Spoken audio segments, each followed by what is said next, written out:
நாம் எப்படி வாழ்ந்தால் சொர்க்கத்துக்கு போக முடியும்னு உங்களுக்கு தெரியுமா? இதைத்தான் நாம் இன்றைக்கு ஒரு குட்டி கதை மூலமாக பார்க்க போகிறோம் நண்பர்களே. வாங்க பார்க்கலாம். இது உங்கள் டேல்ஸ் பை வித்யா. நான் உங்கள் தனலட்சுமி. ஒரு மரத்தடியில் 4 தெய்வ பக்தர்கள் அமர்ந்து சொர்க்கத்திற்கு போவது பற்றி விவாதம் செய்து கொண்டிருந்தார்கள். சொர்க்கத்துக்கு செல்வதற்கான தகுதி தங்களில் யாருக்கு உண்டு என்பது அவர்கள் வாதத்தின் அடிப்படையாக அமைந்திருந்தது. முதல் பக்தர் சொல்றாரு, நான் வேதங்களையும் மந்திரங்களையும் முறையா கற்று தேர்ந்தவர், ஆகவே சொர்க்கத்துக்கு போகும் தகுதி எனக்கு தான் இருக்கு அப்படின்னு கூறுறாரு. இதை கேட்ட இரண்டாவது பக்தர் அவர் கூறியதை மறுத்துவிட்டு, வேதங்களையும் மந்திரங்களையும் கற்று வைத்திருப்பது போர்க்கருவிகளை உபயோகிக்காமல் வைத்து துருப்பிடிக்க செய்வதற்கு சமம். நான் வேத மந்திரங்களையும் கற்றறிந்ததோடு அவற்றை என்னால் இயன்றவரை மக்களுக்கும் உபதேசித்திருக்கிறேன்.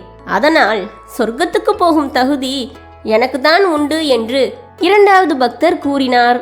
அவங்க 2 பேரும் சொன்னதை மூன்றாவது பக்தர் கேட்டு சிரிச்சுட்டு, கிளிப்பிள்ளை மாதிரி வேதங்களை கற்பதனாலும் பிறருக்கு ஒப்புவித்து விடுவதாலும் ஒரு மனிதனுக்கு தகுதிகள் எதுவும் அமைந்து விடாது. வேதங்களும் மந்திரங்களும் சொல்லும் உட்பொருளை கிரகித்து அந்த முறைப்படி வாழ முற்படுவனுக்கு தான் சொர்க்கத்துக்கு போகும் தகுதி உண்டு. அத்தகைய தகுதி என்னிடம்தான் இருக்கிறது என்று மூன்றாவது பக்தர் கூறினார். கடைசியாக 4வது பக்தர் சொன்னார், நான் என் உடலை வாட்டி வதைத்து விரதங்கள் இருந்திருக்கிறேன். இரவு பகல் பாராது பூஜை புனஸ்காரத்தில் ஈடுபட்டிருக்கிறேன். நான் உங்கள் மாதிரி வெளிப்பகட்டுவாய் வேதாந்தி அல்ல.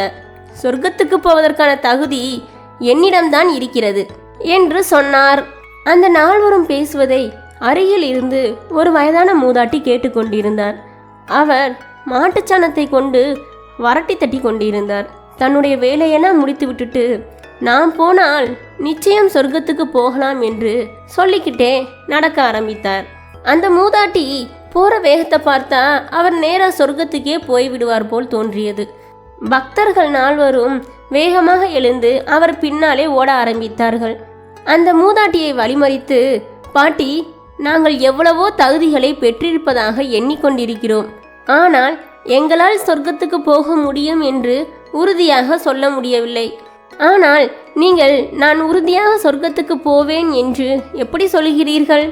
மேலும் அப்படி எங்களிடம் இல்லாத தகுதி உங்களிடம் என்ன இருக்கிறது என்று தெரிந்து கொள்ளலாமா என்று அந்த மூதாட்டியிடம் 4 பக்தர்களும் கேட்டனர். அதற்கு அந்த வயதான மூதாட்டி, நான் சொர்க்கத்துக்கு போக முடியும் என்று சொல்லவில்லையே என்று கூற, பின்னே என்ன சொன்னீர்கள் என்று பக்தர்களில் ஒருவர் கேட்டார். நான் போனால் சொர்க்கத்துக்கு போகலாம் என்றுதான் சொன்னேன் என்று பாட்டி கூறினார். அதற்கு அந்த பக்தர்கள், நீங்கள் சொல்வதற்கு வேறு ஏதாவது அர்த்தம் இருக்கிறதா என்று கேள்வி கேட்டனர். அதற்கு அந்த மூதாட்டி, வெளிப்படையாகத்தானே பேசுகிறேன். நான் என்று சொன்னது என்னை பற்றி அல்ல, நான் என்ற அகந்தையை பற்றியது. அந்த நான் போய்விட்டால், அதாவது அது அகன்றுவிட்டால் சொர்க்கத்திற்கு நிச்சயம் போய்விடலாம் என்று சொன்னேன் என்று மூதாட்டி கூறினார்.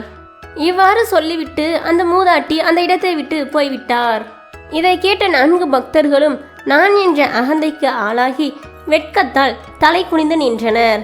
ஆம் நண்பர்களே, நான் என்ற அகந்தை மட்டும் நம்மிடம் இருந்தால் அதுவே நம்முடைய நல்ல குணங்களை அழித்துவிடும். மேலும் அதுவே பல்வேறு தீய எண்ணங்களை நம்மிடம் ஏற்படுத்திவிடும். எனவே நான் என்ற அகந்தையை ஒழித்து நாம் என்ற ஒற்றுமையை உண்டாக்கி நலமுடன் வாழ்வோம். மேலும் இதன் மூலமே நாம் சொர்க்கம் என்னும் நிலையை நமது அன்றாட வாழ்க்கையிலும் வாழ்க்கைக்கு பிறகும் அடைய சிறந்த வழியாகும். நன்றி, வணக்கம். மீண்டும் உங்களை வேறொரு கதைக்களத்தில் சந்திக்கிறேன்.